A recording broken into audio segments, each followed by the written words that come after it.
A seguir,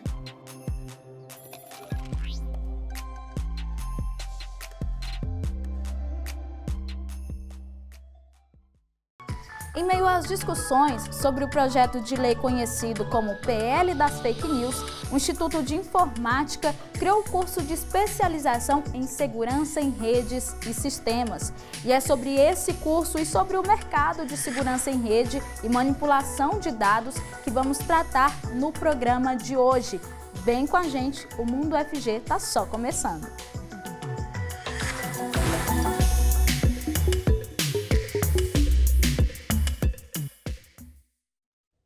Seja bem-vindo e bem-vinda você que acompanha a gente na TV UFG e na Rádio Universitária 870 AM. Eu sou a Ana Clelma, uma mulher negra de pele clara, tenho cabelos pretos cacheados logo abaixo dos ombros e uso óculos. Nesse bloco, o intérprete de Libras é o professor Diego Barbosa, coordenador do Labitave. Ele se descreve como um homem de pele branca, com cabelos e olhos castanhos e barba cheia.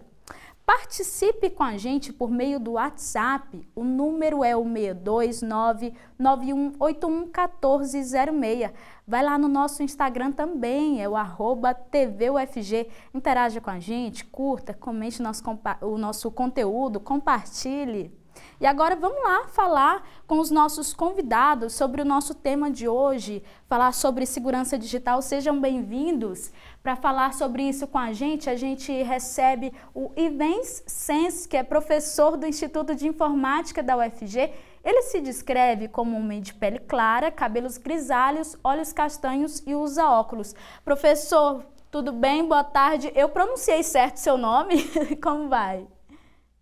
Boa tarde, Ana. Boa tarde, Carlos. Boa tarde. Toda a equipe. Toda a equipe aí presente. Meu nome é Ivens, né? É complicado mesmo, mas Ivens Sene.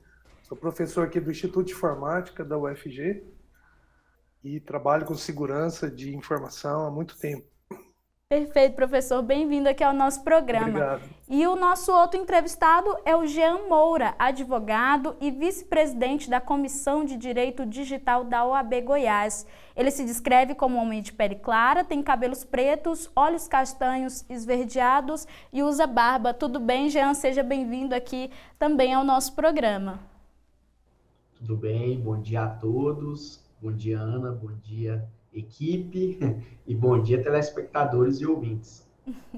Bom dia. Bom, professor Ivens, eu vou começar com você. Eu gostaria que você explicasse para a gente como que é feito hoje essa manipulação de dados, né, por essas grandes empresas aí das redes sociais, essas chamadas Big Techs, né? Como que são feitas aí essa manipulação de dados? Conta para a gente. Então, todos os ouvintes aí, telespectadores, a gente está passando por um processo de inovação tecnológica, né? Então, antigamente as pessoas passavam carta, correspondência, né? E chegava até a casa das pessoas, sei lá, as pessoas pedindo dinheiro pela correspondência. Isso evoluiu para o telefone, né? Então as pessoas ligavam pelo telefone e falavam, olha, aqui é fulano de tal, seu parente. E hoje, né, como nós vivemos nesse mundo conectado, tecnologicamente falando, está todo mundo hoje, é muito comum hoje você entrar em qualquer ambiente, dentro de um ônibus, numa fila de um banco, dentro do supermercado, está todo mundo com o celular na mão, todo mundo digitando. Então hoje as pessoas parecem que estão conectadas e desconectadas do mundo, né? Então, aí fica fácil, porque aí, digamos assim, mudou o ambiente, né? As pessoas passaram a usar essa telinha para se comunicarem, para se divertirem, para trabalharem. Então ali é uma forma de, né, onde os crimes também vão acontecer, né? Toda forma de crime, seja ela de conteúdo, né, de passar um conteúdo inapropriado. Né? Eu lembro muito bem que em 1998 eu era professor da computação e às vezes a gente recebia uma ligação falando, olha, tem uma bomba dentro do banheiro. E geralmente era na semana de provas, né? Então Isso era uma fake news feita por telefone. E agora mudou. Agora ela vem por WhatsApp, vem pelo Instagram. Então é uma forma nova, onde as pessoas, né, já usam esses dispositivos, mas ainda falta muito assim o conhecimento de saber o que pode, o que não pode. E também do outro lado, né, da legislação, conseguir formas de como garantir que isso seja um pouco menos aberto, né? Isso não venha com uma enxurrada de informações. E, Jean, sobre a perspectiva da lei, né? Como que é hoje, quando a pessoa comete um crime aí, utilizando essas ferramentas digitais, quem que é punido atualmente? Quem cometeu o crime, somente os usuários, as big techs, né? As grandes empresas aí, elas não são de forma alguma responsabilizadas, né? Nem quando, como o professor citou um exemplo aí, desse tipo de informação que é propagada e vai muito mais longe, né? Elas não são responsabilizadas. Como que funciona hoje em dia? Perfeito, Ana. Como nós podemos trabalhar essa questão da legislação? Como bem disse o professor Rivens, nós estamos vivendo aí uma sociedade de informação onde os dados circulam em uma velocidade muito rápida, uma variedade enorme e um volume maior ainda, né? O que a gente chama de Big Data. E não diferente, a criminalidade, ela também passa para o mundo virtual, né? Hoje é muito mais cômodo para a criminalidade aplicar um golpe virtual do que tentar um crime de natureza física, né? Hoje temos alguns elementos que a internet permite, devido a algum excesso de anonimato, um excesso de liberdade extrema, você conseguir aplicar alguns tipos de crimes dentro da internet que hoje não tem uma regulação muito ampla. Como é possível e como a lei trata isso, né? A gente tem que separar o que é crime também e o que é um ilícito cível, né? O ilícito cível pode ser ali algo que não alcança a esfera penal do indivíduo. E também temos aí aqueles crimes que, portanto, alcançam a esfera penal, por exemplo, ser injuriado na rede social, ser caluniado, ou até sofrer um golpe virtual. Então, a gente tem uma série de ilícitos, tanto cíveis quanto criminais.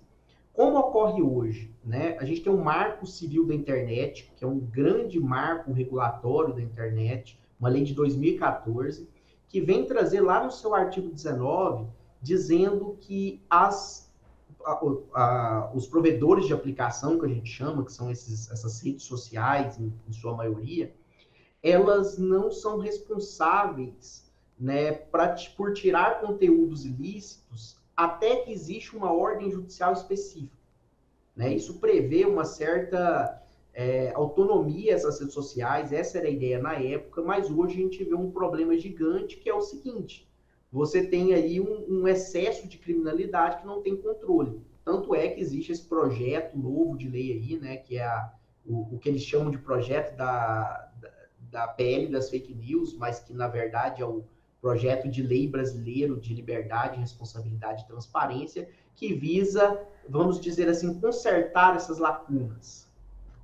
Certo. Jean, eu gostaria que você continuasse um pouco mais sobre isso para falar dessa evolução, né? Como que foi evoluindo isso ao longo do tempo, nessa legislação, e até, se possível, fazer uma comparação com outros países, né? Como que funciona, e até essa PL recém-proposta, né, em 2020, ela vem também depois de um grande movimento em países da Europa, dos Estados Unidos, né? Estados Unidos e países da Europa. É interessante analisar isso de uma perspectiva internacional, né? Nós temos aí, de um lado, os Estados Unidos, que é um país essencialmente liberal, e isso afeta muito na questão das Big Techs, até porque a maioria das Big Techs que a gente conhece hoje, nessas grandes empresas de tecnologia, elas são originárias desse país. E a gente tem uma análise da Europa que é um pouco mais intervencionista, né, digamos assim. Então, são dois grandes paralelos, digamos assim. Olhando por essa visão de como as coisas evoluíram, como diz bem também o professor, né, Dr. Ivens, na sua fala, a gente tem aí um excesso de fake news no mundo dessa sociedade de informação, né? A grande verdade é que a internet ela prometeu um mundo sem intermediários, né? Onde você conseguiria falar para todos e alcançar uma verdadeira ágora grega, né? Como se presumia aí no início da racionalidade, aí, olhando para um aspecto mais filosófico. Mas acabamos acertando numa verdadeira torre de Babel, onde todo mundo fala e ninguém ouve, e estamos vivendo um verdadeiro conflito de informações. É o excesso de informação que está destruindo nossa sociedade. E olhando com uma perspectiva mais liberal, nos Estados Unidos, existe aí uma tendência em liberdade de expressão e autonomia dessas big techs. Né? Vou resumir aqui, claro que é muito mais do que isso, mas vou resumir nisso. Já a Europa tem uma visão muito mais intervencionista. A Alemanha criou uma lei própria de regulação, a Itália vem proibindo, por exemplo, programas de inteligência artificial que causam certos problemas já visualizados.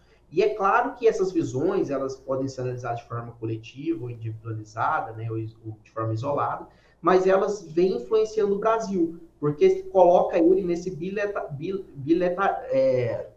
nesse momento bilateral, né? Ou eu vou adotar uma vertente muito liberal, né, ou uma autonomia grande dessas big techs, ou eu adoto um modelo mais intervencionista. A gente tem alguns modelos aí no mercado, né? Uma ideia hoje que vigora é o que a gente chama de autorregulação regulada.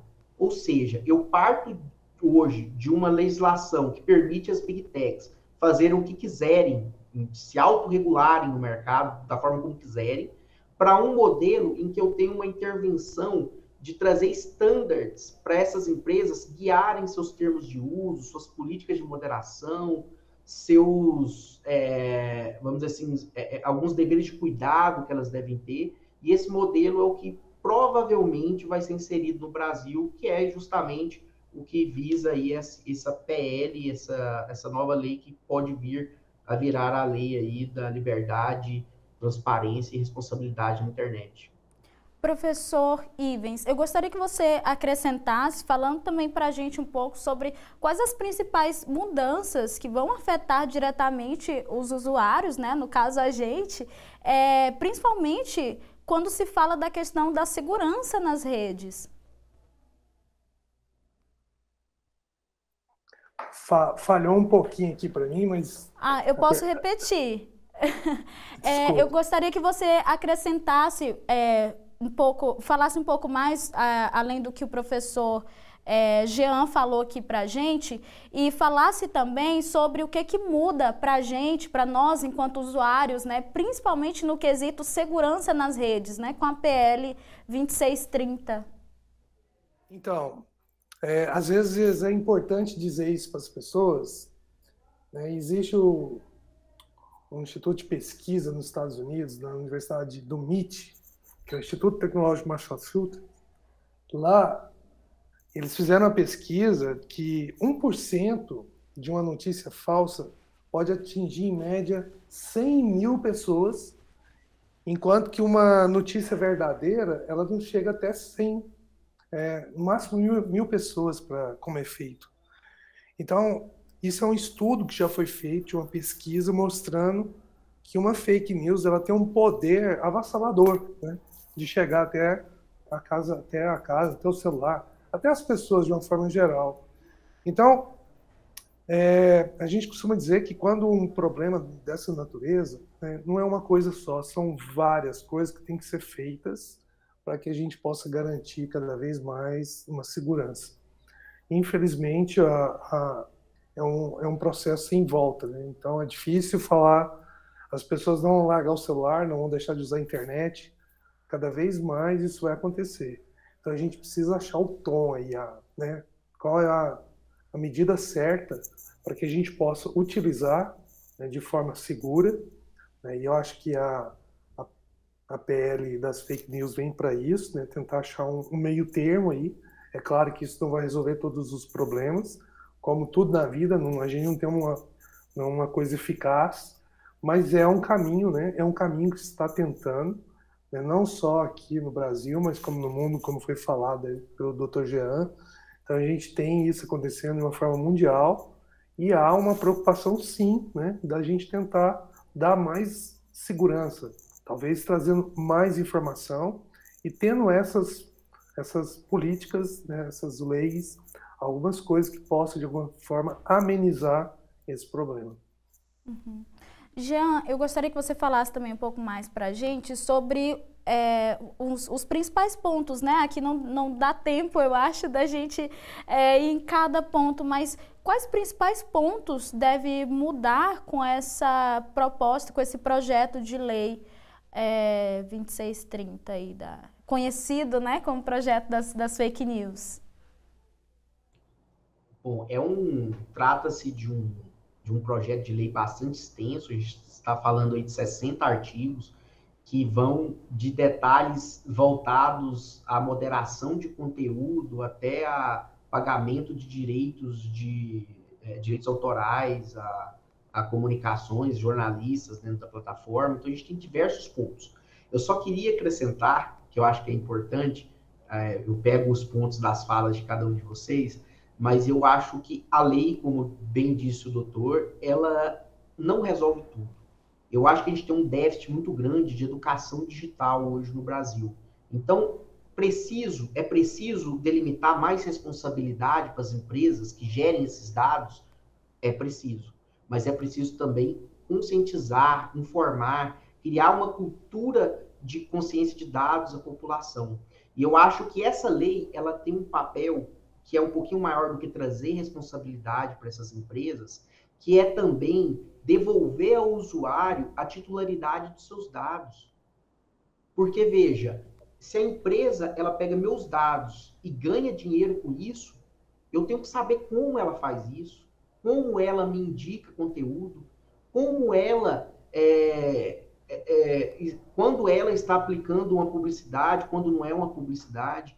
Eu tenho o direito de ter um direito de defesa na moderação de conteúdo, porque a gente tem que olhar o outro lado também. E se a moderação ela for me prejudicial e essa moderação ela me tirar dessa rede social, hoje a gente tem algumas políticas de moderação dessas redes sociais que punem de forma definitiva, você nunca mais pode tomar conta dessa rede social. Olha que perigoso, sem direito a contraditório, sem direito à defesa, eu preciso criar transparência também. Então, por isso que a lei não é só sobre responsabilidade, é também sobre transparência. Transparência de dados ao usuário, transparência de dados à sociedade em si.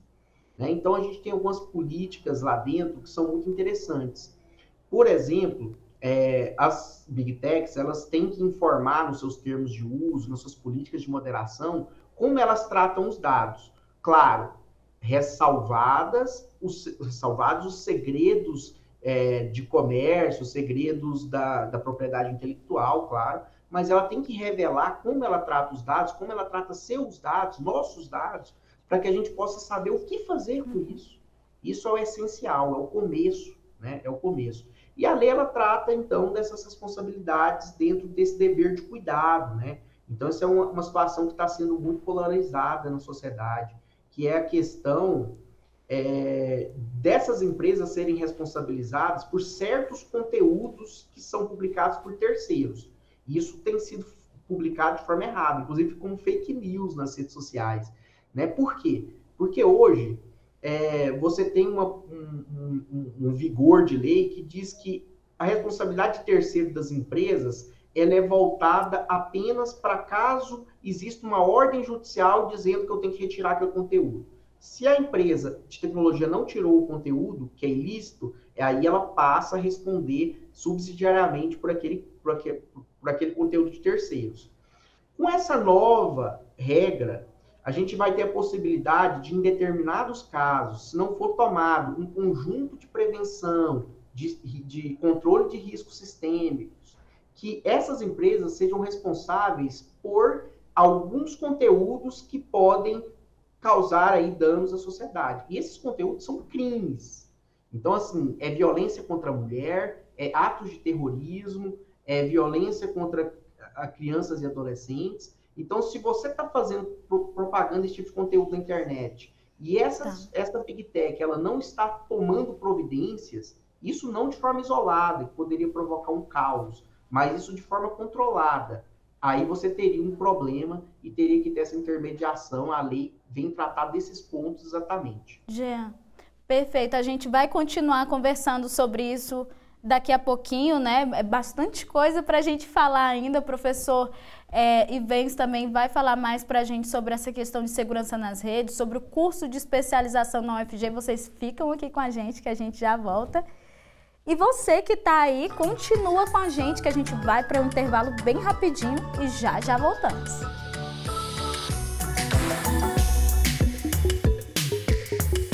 Nenhuma descoberta humana começa sem pesquisa. É ela que faz a sociedade crescer e caminhar, que encontra soluções, promove a evolução de um país, melhora a qualidade de vida das pessoas e garante o futuro.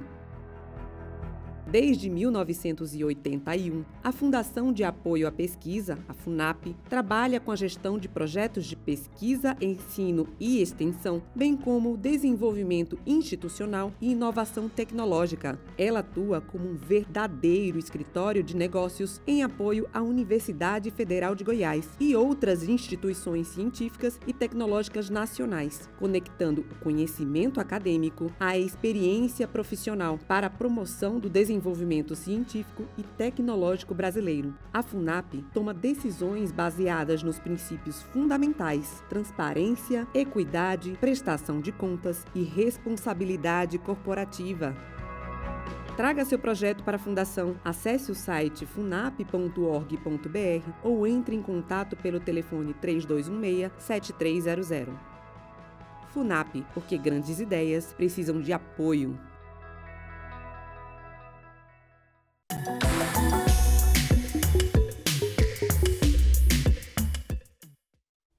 Já estamos de volta com o Mundo UFG. E nós voltamos a falar sobre segurança digital com o Ivens, que é o professor do Instituto de Informática da UFG, e com o Jean Moura, que é advogado e vice-presidente da Comissão de Direito Digital da OAB Goiás. Sejam bem-vindos de volta aqui. Professor Ivens, eu vou começar esse segundo bloco com você, porque a gente está falando bastante aqui dessa questão de segurança nas redes, no mundo digital, né? E aí eu queria saber o que o profissional de segurança em redes e sistemas faz, né? Que é o tema aí da especialização aqui da UFG. Então, um profissional de segurança, ele fica parecendo que é uma profissão nova, né? E ela já é bem antiga. Porque, assim como eu falei no início, né, a informação ela vem transformando os meios, né, os dispositivos, e as pessoas vão sempre correndo atrás para achar uma forma de burlar ou de usar isso como uma forma errada, né? Então, a gente trabalha nesse nível, né? Então, a formação, né, esse curso, forma profissionais que possam garantir que a informação digital ela seja segura. Então, são estudados aspectos desde o nível mais básico, que a gente chama que é o hardware, né? Então, se eu tenho um dispositivo ali, como que a informação chega nesse dado, como é que se torna seguro. Tentando transformar isso de uma maneira mais clara, é pensar o seguinte: antigamente a gente tinha o computador e o computador passou a conectar na internet. E aí surgiram os vírus de computador. Então, a gente ia lá e tinha um programa para detectar se tinha um vírus naquele computador. Então, é estudado desde o nível mais básico, que é o programa, né, a programação que está ali por trás. Existe uma área que é conhecida na segurança, que é segurança social. Então, a pessoa está num bate-papo, conversando, e ela vai ganhando intimidade à medida que ela vai conversando com a pessoa, vai ganhando essa intimidade.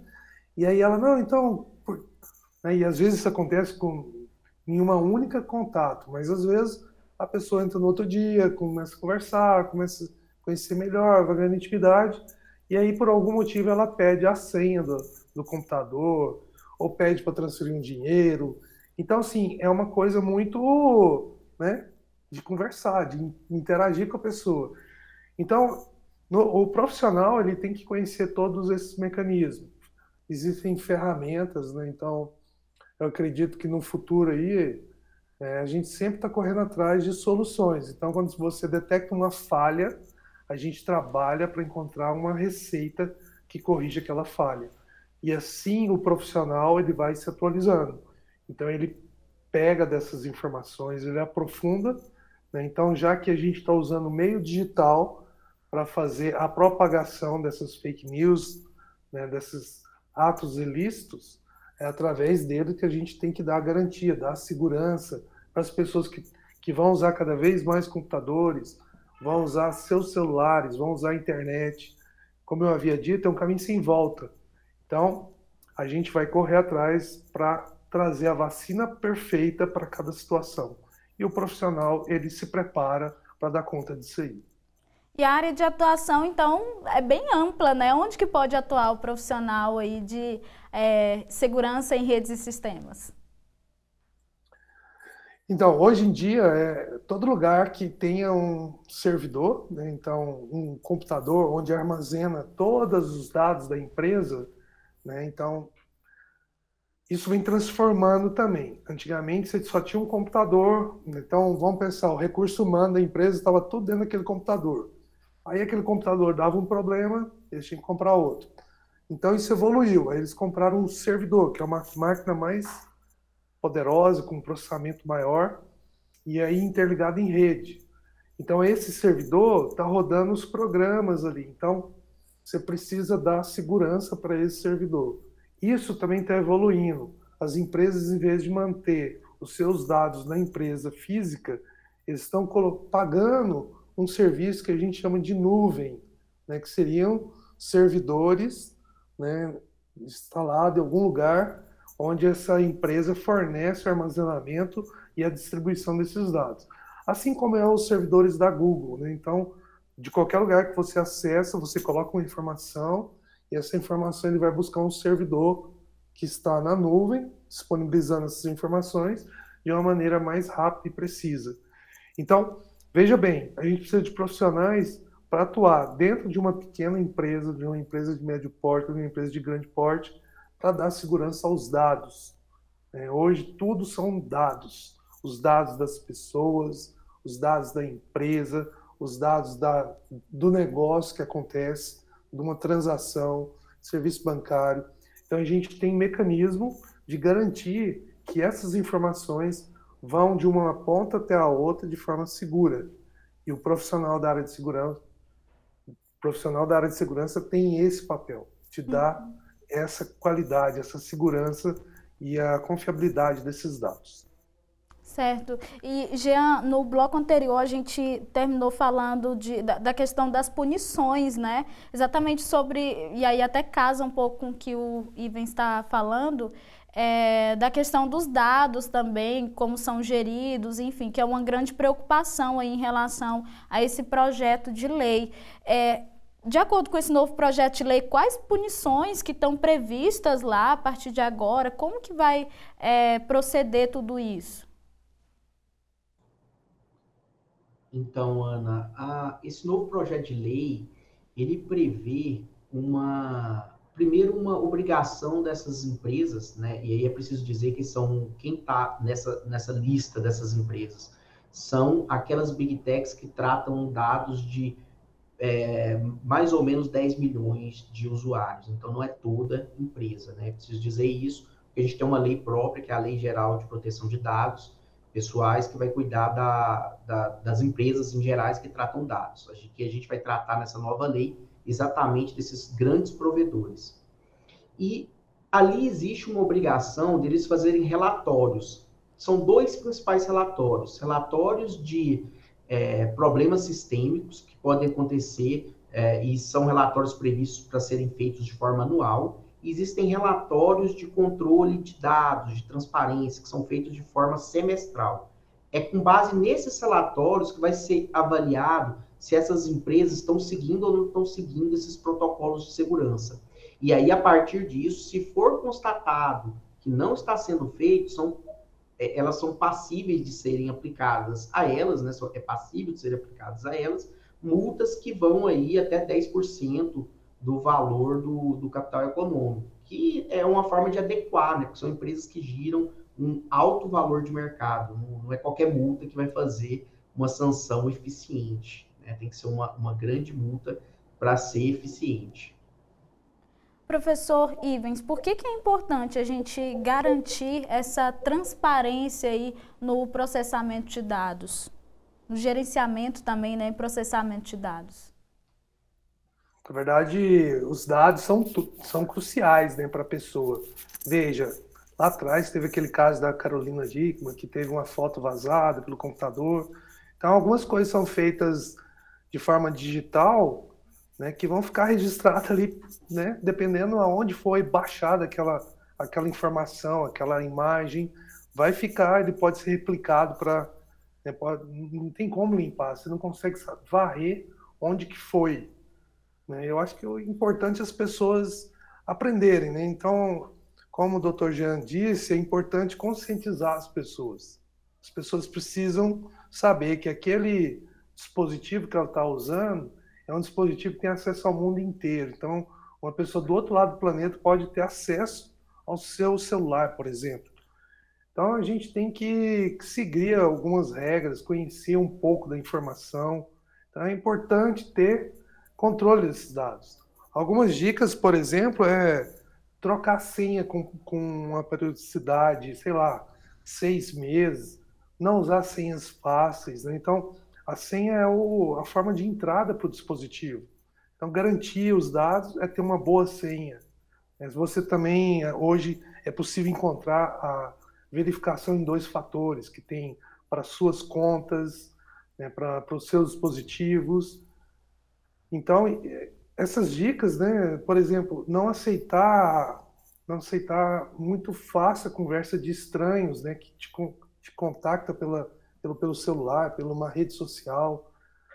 E, principalmente, todo anúncio hoje falso, né, é muito. A gente é bombardeado o tempo todo com informações falsas. Então, eu estava almoçando hoje com os colegas e aí um amigo falou, olha aqui que acabou de chegar no meu celular. Ah, você ganhou a sua aposta, né, porque hoje aqueles jogos de futebol, todos eles têm aquela monte de aposta, aí a pessoa aposta, e aí chegou no celular dele a informação que ele tinha ganhado, né, bastava só clicar ali. Então, assim, tem que tomar cuidado, toda esmola, né, o santo tem que desconfiar. Então, tem que tomar cuidado, tem que estar atento, né, com o que está ao seu redor ali. Às vezes as pessoas estão falando no celular e ela acha que ela está desconexa do mundo. E, na verdade, ela está no celular dela, andando na rua ou numa fila, e às vezes ela fala informações que a pessoa que está ali do lado, né, ouve aquilo ali e acaba usando como contra ela própria. Então, muito cuidado com as suas informações. Muito importante essas dicas, professor. E eu gostaria também que você falasse agora um pouco mais para a gente sobre o curso de especialização aqui da UFG em segurança em sistemas, redes e sistemas, né? Para quem é profissional da área e quer se especializar ainda mais, né? Como que funciona o curso? Qual a metodologia utilizada? Conta um pouco para a gente sobre isso. Perfeito. Esse curso é um curso de especialização para graduados, né? Então, a gente às vezes é procurado por pessoas de outras áreas. Então, normalmente a gente abre o curso para pessoal que faz algum curso da área de computação, engenharia, administração, contabilidade. Mas eu já tive alunos de direito fazendo esse curso. O pessoal tem buscado cada vez mais. Então, é importante. A gente tem uma parte que é muito técnica, mas o objetivo é tentar que todos eles alcancem e cheguem no mesmo nível. Então é um curso bastante técnico, onde dá como se prevenir, como configurar, né, contas, serviços. E, infelizmente, a gente não consegue abrir para um público muito grande. Então, a ideia é que você pudesse formar cada vez mais pessoas para poder replicar isso e você ter esse tipo de profissional cada vez mais presente no mercado.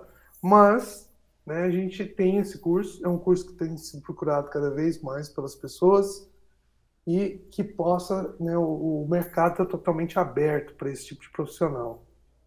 Certo. Jean, eu gostaria que você finalizasse aqui deixando um recado para quem ainda não conhece a APL, 2630, né? Deixar um recado aí para que as pessoas conheçam mais, conheçam quais são os seus direitos, né? E finalizar dessa forma. Perfeito, Ana.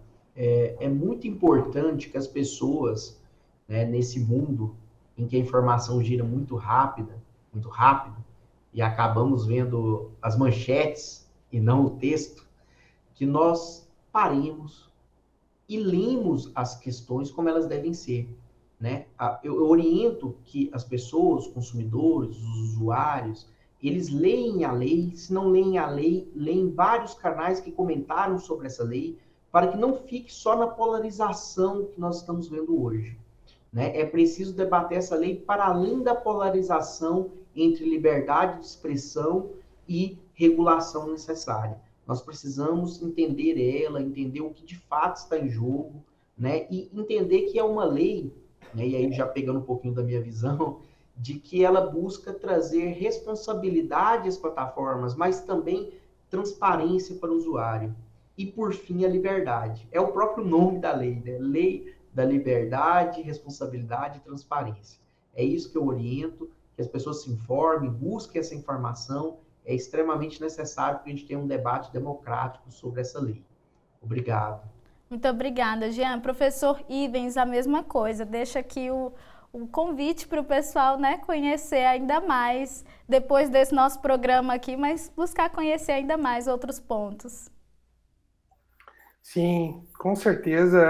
A Universidade Federal de Goiás está com as portas abertas e a gente aqui no Instituto de Informática, a gente trabalha com ensino, pesquisa, extensão, a gente busca trazer soluções para o mercado.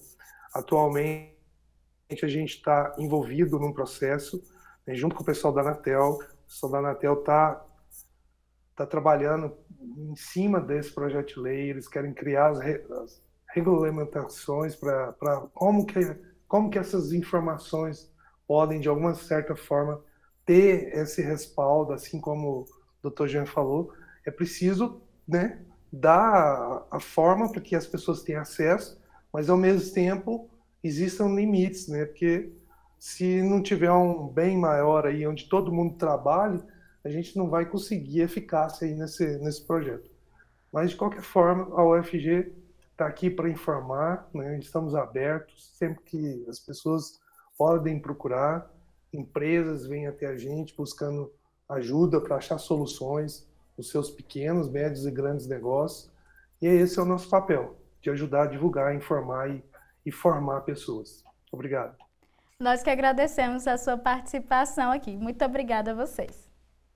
Bom, agora vamos para mais um rápido intervalo e já a gente volta.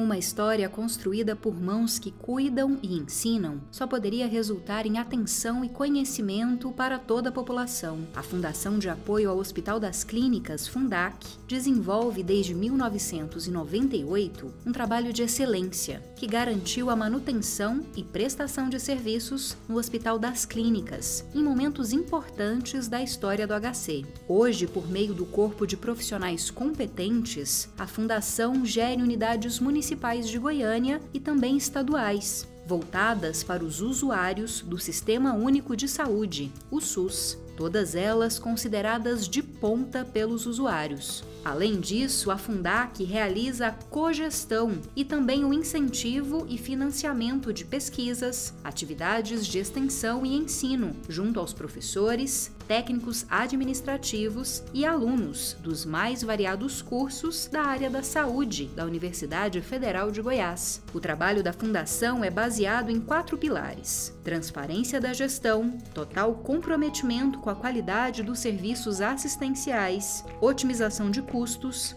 eficiência e eficácia em uma assistência humanizada. Assim, ela atua com respeito, carinho e dedicação a quem precisar. Fundac, uma fundação feita por gente que cuida da gente.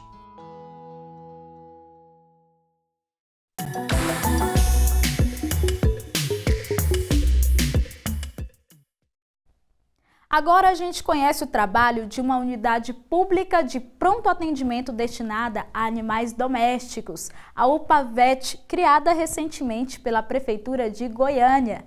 Profissionais da veterinária da UFG contribuem para a realização desse serviço. Mais detalhes na reportagem. Essa dupla de cachorrinhos são Aurora e Tony, pets do Douglas Falcão, atendidos pela UPA-VET. Tony foi retirar uma tala da orelha por conta de uma lesão. Já a Aurora realizou visita de rotina.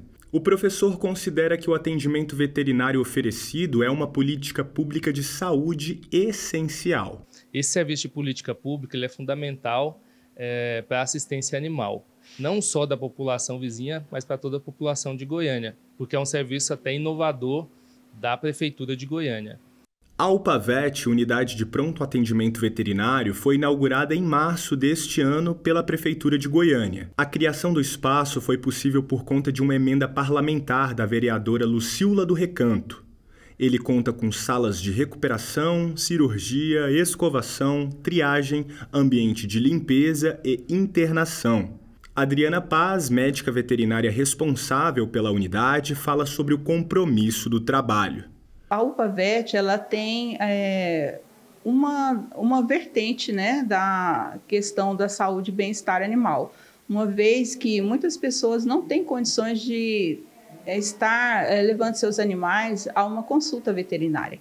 Então, aqui nós disponibilizamos consulta e também em questão de controle de populacional, né, de bem-estar animal, prevenindo aí as questões de maus tratos, abandono de animais. Nós também agora começamos a nossa castração, né? A UPA-VET está localizada no Jardim Balneário Meia Ponte, na zona norte de Goiânia.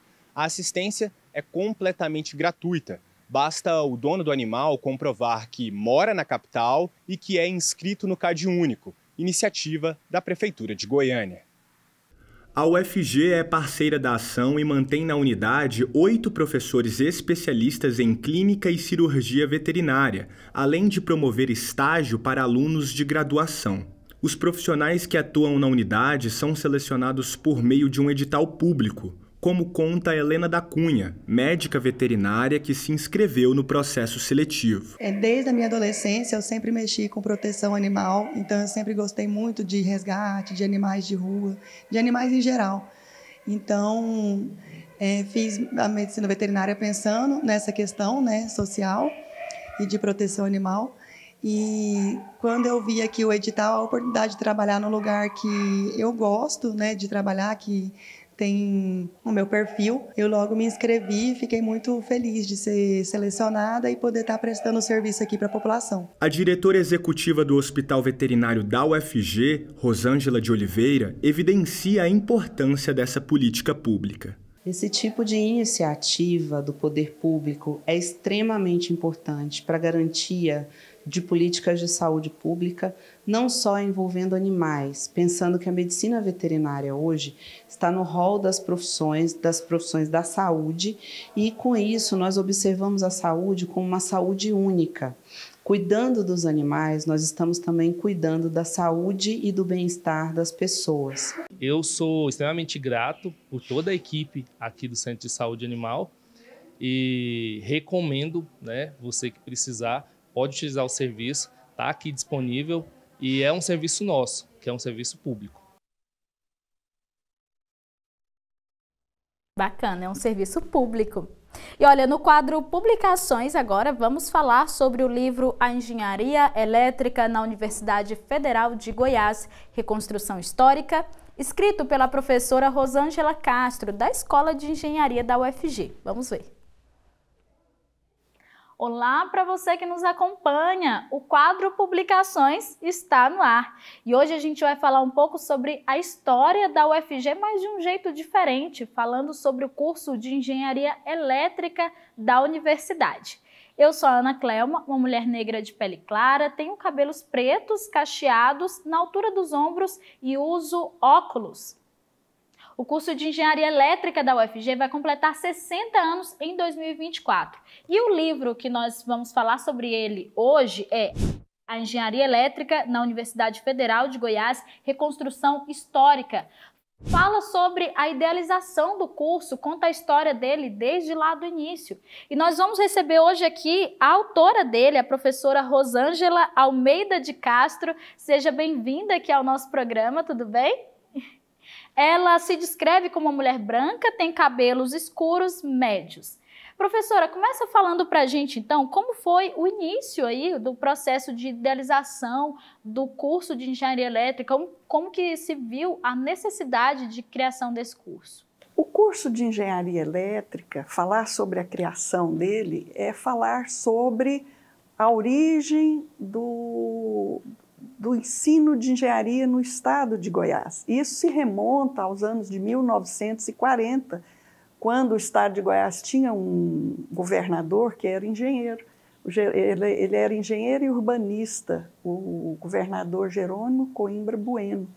Então, ele já pensava em Goiás como um estado e Goiânia como uma capital que precisava ter um curso de engenharia, um curso de medicina, precisava ter uma universidade.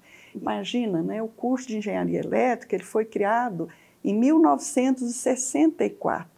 Na época do período militar, né, na época do AI-5, mas numa época de modernismo, numa época de crescimento da eletrificação rural no estado de Goiás, Brasília, né, Nova Brasília de 1960. Então, a história do curso de engenharia elétrica, para contar essa história, a gente precisa falar sobre a origem do ensino de engenharia no estado de Goiás, que a escola de engenharia ela começou antes da UFG, era a Escola de Engenharia do Brasil Central.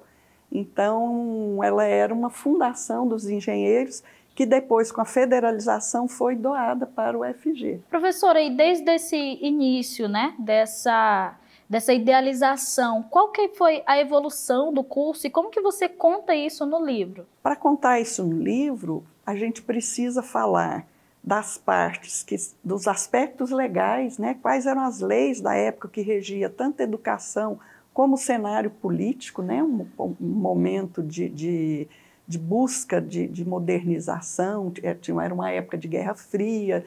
Então, a engenharia ela se fazia muito forte como uma questão de autonomia do país, né?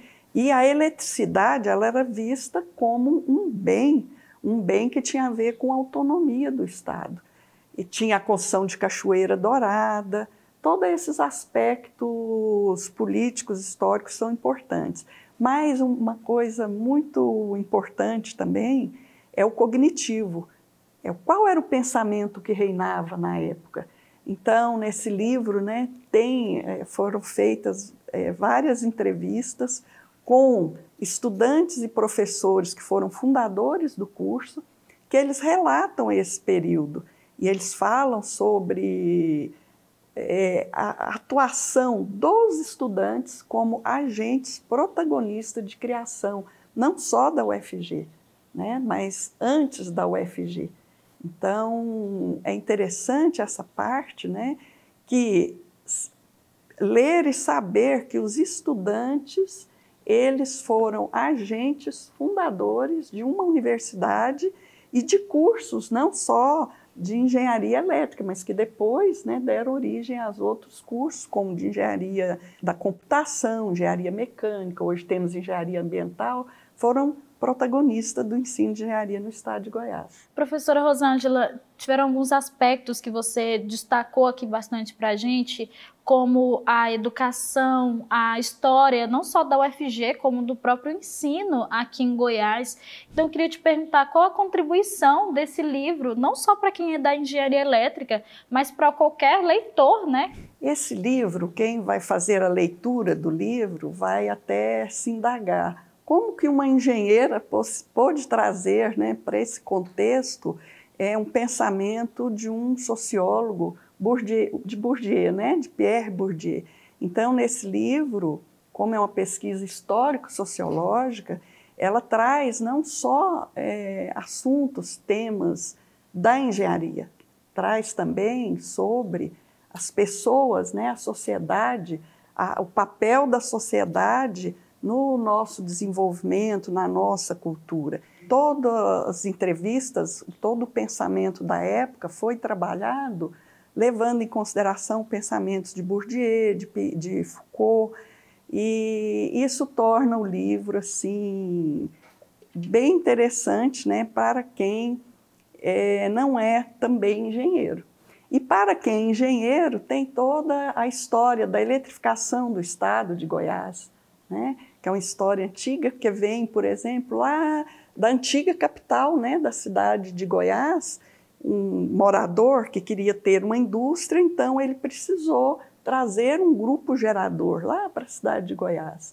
E Goiânia também tinha uma época que tinha um motor, né, que teve a usina do Jaó. Então conta essas histórias, tem a ver com a história do estado de Goiás, com a história da criação de Goiânia, fala sobre Brasília também, que teve, né, muitos engenheiros vieram, né, para a mudança da capital de Goiás para Goiânia e depois também para a criação de Brasília. Então eles moravam aqui em Goiânia e atuavam em Brasília e começaram a dar aula de engenharia, né, para os interessados. Perfeito, professora, muito obrigada por participar aqui com a gente, foi um prazer te receber. Então, essa e outras publicações estão disponíveis lá no site editora.ufg.br. Acesse, adquira seu livro e boa leitura! E para terminar o programa, você conhece um pouco dos cursos oferecidos pela Escola do Futuro de Goiás. Gostaria de fazer um curso gratuito de qualificação? A UFG oferece cursos tecnológicos nas Escolas do Futuro de Goiás, em parceria com a Secretaria do Estado de Ciência, Tecnologia e Inovação e a Fundação de Apoio à Pesquisa. Os cursos gratuitos são oferecidos nas modalidades de ensino à distância e presencial e são oferecidos em 5 unidades da Escola do Futuro, espalhadas em 4 municípios de Goiás. Os cursos são nas categorias Técnico de Ensino Médio, Capacitação e Atualização e Qualificação Profissional. Acesse o site efg.org.br e encontre o curso que mais se enquadra no seu perfil. Se você quiser ver ou rever qualquer episódio do Mundo UFG, é só procurar nosso canal no YouTube. Lá a gente faz a transmissão ao vivo e deixa todos os programas disponíveis também. Se quiser sugerir alguma pauta para a gente trazer aqui ao programa, entre em contato pelo nosso WhatsApp, é o 629-9181-1406. E aproveita para já baixar nosso aplicativo também. Nele você assiste a programação ao vivo e pode nos mandar mensagem. E eu fico por aqui, mas amanhã tem mais Mundo UFG à 13h. Obrigada pela sua companhia, até a próxima, tchau, tchau!